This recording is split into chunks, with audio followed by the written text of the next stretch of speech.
All right, team, what is up? Happy Thursday. I am Dr. Jeff Moore, currently serving as the CEO of ICE, lead faculty for cervical and lumbar spine divisions. I am thrilled to be here on a Leadership Thursday. We are going to discuss the one ring that rules them all. Before we do so, it's Gut Check Thursday. Let's show some respect to the workout. Here's what we've got this week. We've got every 3 minutes for 4 rounds. Okay, so every 3 minute block, you're going to do 30 ab mat sit ups, 20 air squats, and 10 push ups. Then, in the remaining 3 minutes, whatever you have left in that 3 minute block, you're going to knock out max burpees. You are going to rest a minute 30 between rounds. And again, you're going to take those 3 minute blocks. You're going to put 4 of those together, and you're going to see how many burpees you can get accomplished. So let us know. Tag us on Instagram, hashtag IceTrained, hashtag GutCheckThursday. Love watching you all battle through these workouts. As far as upcoming courses, this weekend, Dunaway is going to be in Knoxville at South College doing total spine thrust manipulation. So if you're in the area, you can still jump in. The building is huge. So capacity should not be an issue. And just a wonderful facility to have a course. So jump into that this weekend. Next weekend, Pregnancy and Postpartum Live is in Sandy, Utah. We have always struggled to get ice courses to Utah. So if you're in the Salt Lake area, Park City, Sandy, jump into that course. If you're looking to treat in that women's health fitness forward space, Alexis Morgan's going to be out there. And then also next weekend, we have cervical spine in Athens, Georgia. As far as online stuff, Rehab of the Injured Runner starts the 26th, which is next week. So if you want to jump in, start treating more runners in your practice, jump into that 8-week online course with Megan and Jason. All right, team, let's get into it. When I think about people I love hanging out with, people that I just love spending time with, there's always one common denominator. They are passionate people. Now, interestingly, it makes very little difference what exactly that passion is. It's the passion itself that's interesting. And this is every bit as true for strangers as it is my best friends, right? Let me give you a few examples of spots that I love to hang out that kind of reflect this point. One of them is the motorcycle dealership. There are a few places I like spending time more than the motorcycle dealership, right? I got to bring my bike in for service intervals, for new tires, etc. Can't wait to go. Like if you've ever hung out in the service department of a motorcycle dealership, the coffee is atrocious, but the conversation is incredible. These people are so into bikes, like hearing them talk about what's happening to their bike, wondering what's going on with your bike, things they've done to their bike in the past. They absolutely love this stuff. Even more engaging is the sales floor. The vast majority of people out there are not buying a bike today. They're looking at bikes. They're dreaming about bikes. They're sharing stories about their bike. They desperately want to share their story about their bike with you. They just love bikes. There is so much passion in those buildings. Another great example, St. Pete's Fly Shop is right down the road from my place right here. Fly fishing store, right?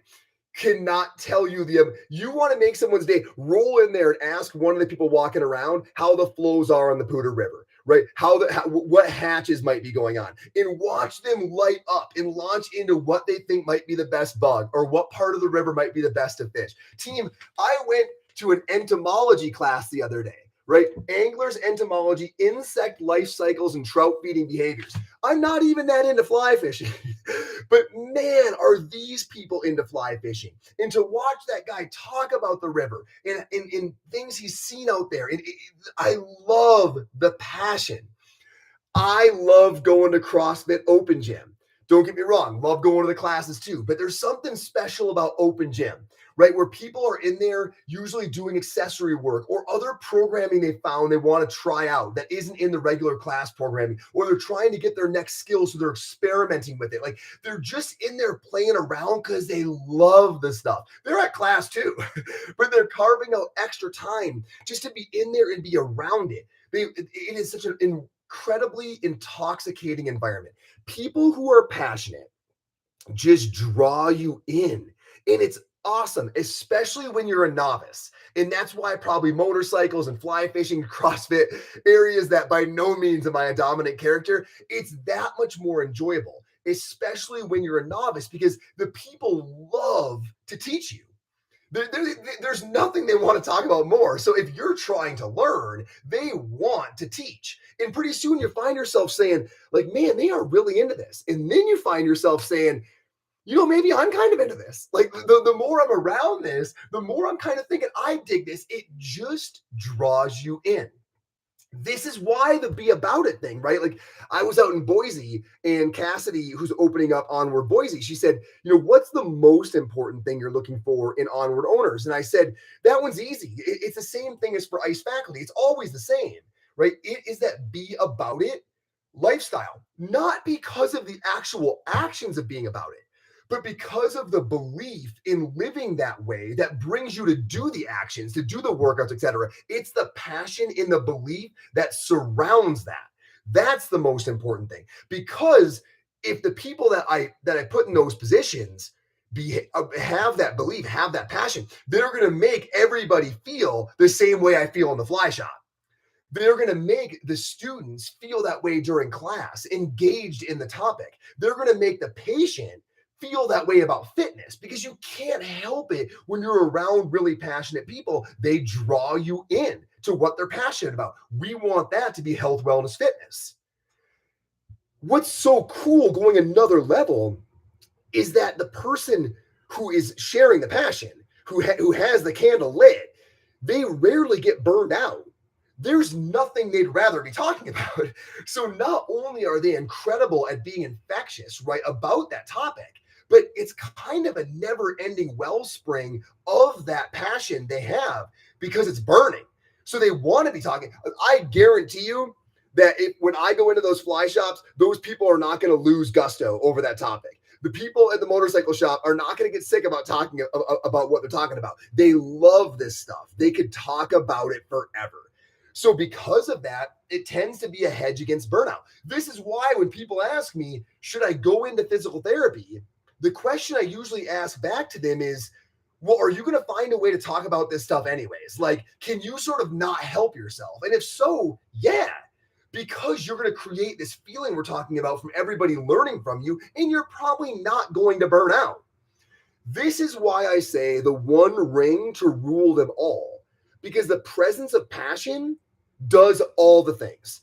Number one, it minimizes burnout. These people are never going to get tired of talking about this stuff. I promise you. It makes sales natural because when you believe in something this much, it doesn't matter if it's entomology or if it's CrossFit stuff, if it's health and wellness. It doesn't. If you believe in it this much, the sales process is natural. You're a walking billboard, right? You're not even trying to sell and you're selling. It invigorates the people around you. It creates this wonderful feeling of drawn, not just the patient, if you're a provider, but all your clinician colleagues. That enthusiasm is really infectious. It results in better products because people who are passionate dive deeper. They can't help themselves. They start experimenting. It's why they're at open gym, not just the classes. They want to toy around with this stuff, figure out where their barriers are, try to uncover that new skill. They can't help themselves. Well, that not being able to help themselves results in incredible innovation. Passion is the one ring that rules all the domains. Here's an important side note about it. Before we talk about how to get it around you, which is the most important part of this, there's an important side note here that people aren't passionate about a thing. They are passionate people. And this is really, really important to understand. People who are passionate humans, they will always seek the essence of anything they think has value. It's an important pause point because I think people are like, well, that person's passionate about blank. Well, sure, right? Is Mark Gallant passionate about the Patriots and the band Fish? Yeah.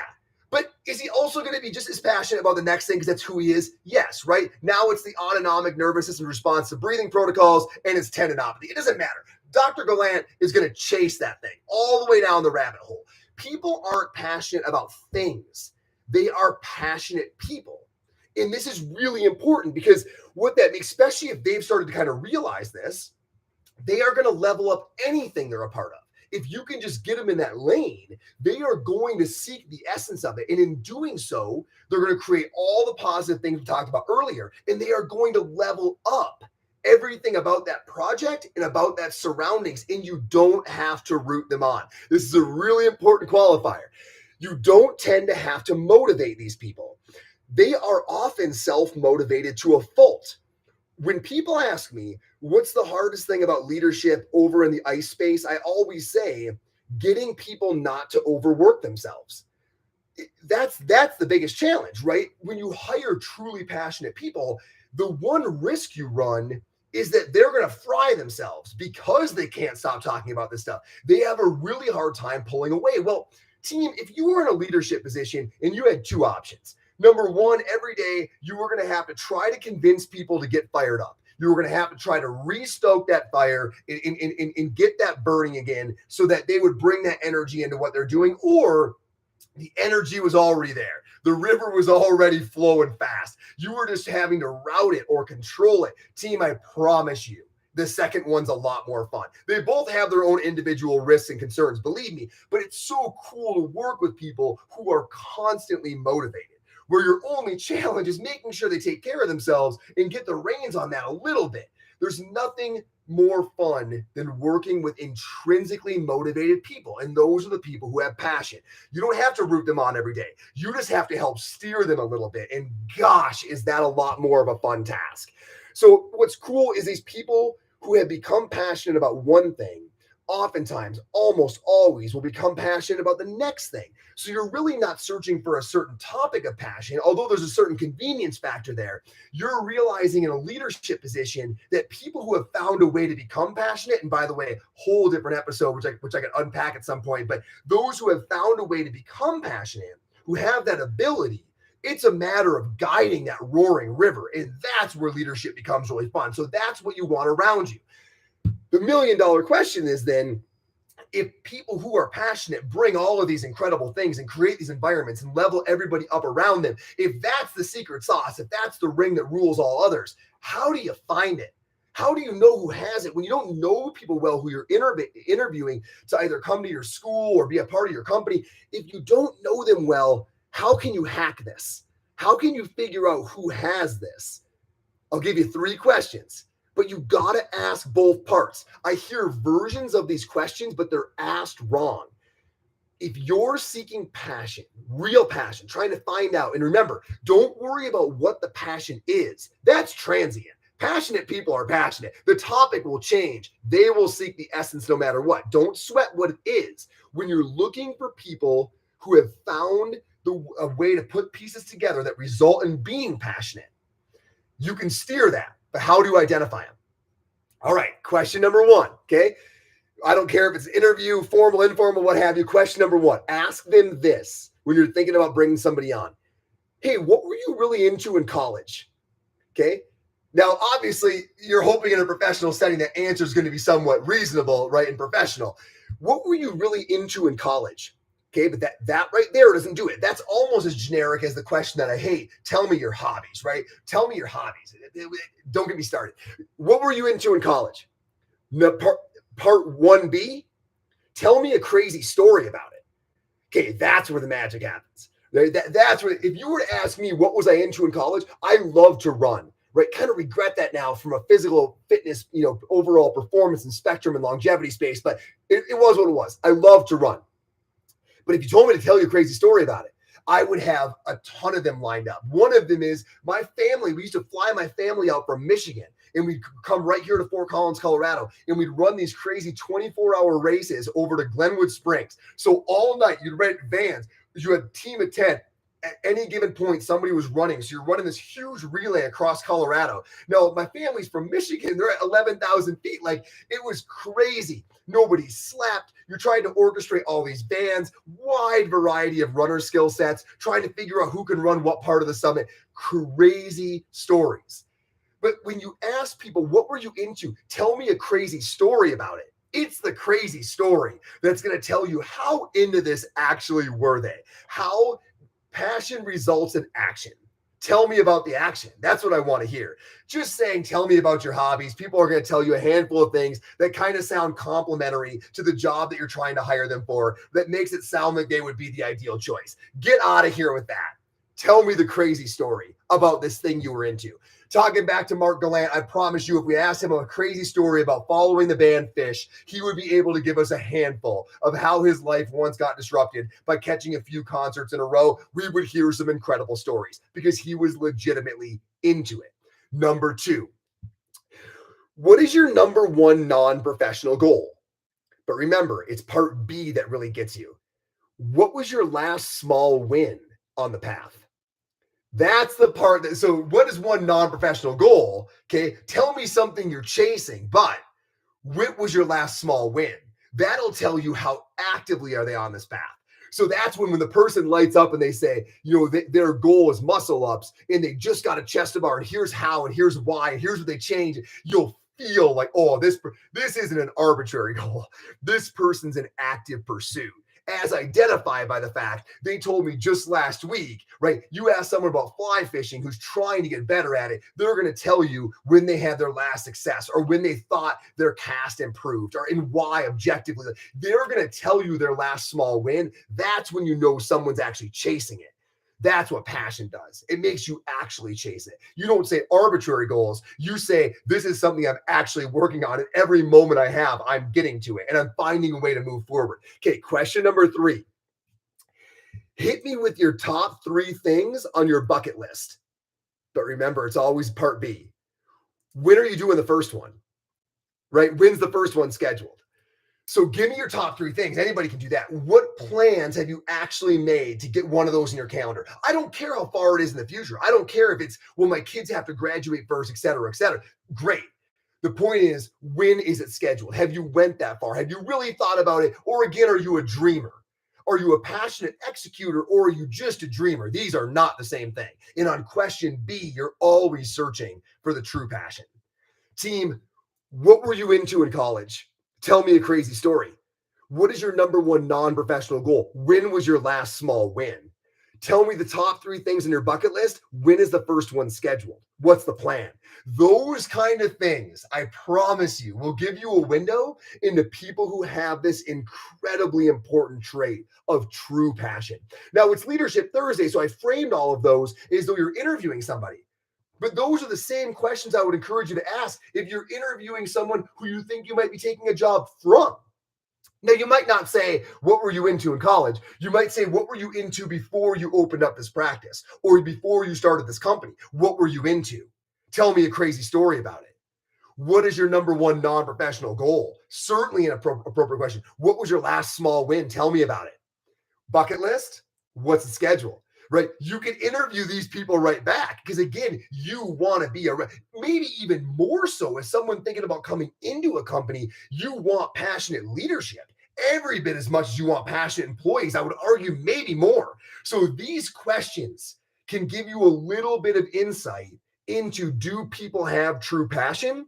And if they do, it's going to be infectious. It's going to keep away burnout. It's going to level up the quality of the product. It is the presence of passion, true passion, above all else that is the game changer. It is the ring that rules all others. Team, thank you so much for being here. Hope there was some value. I will see you next Thursday. Actually, Megan Daly will see you next Thursday. Can't wait to listen to Megan. I will see you maybe the week after that. Have a wonderful afternoon, team.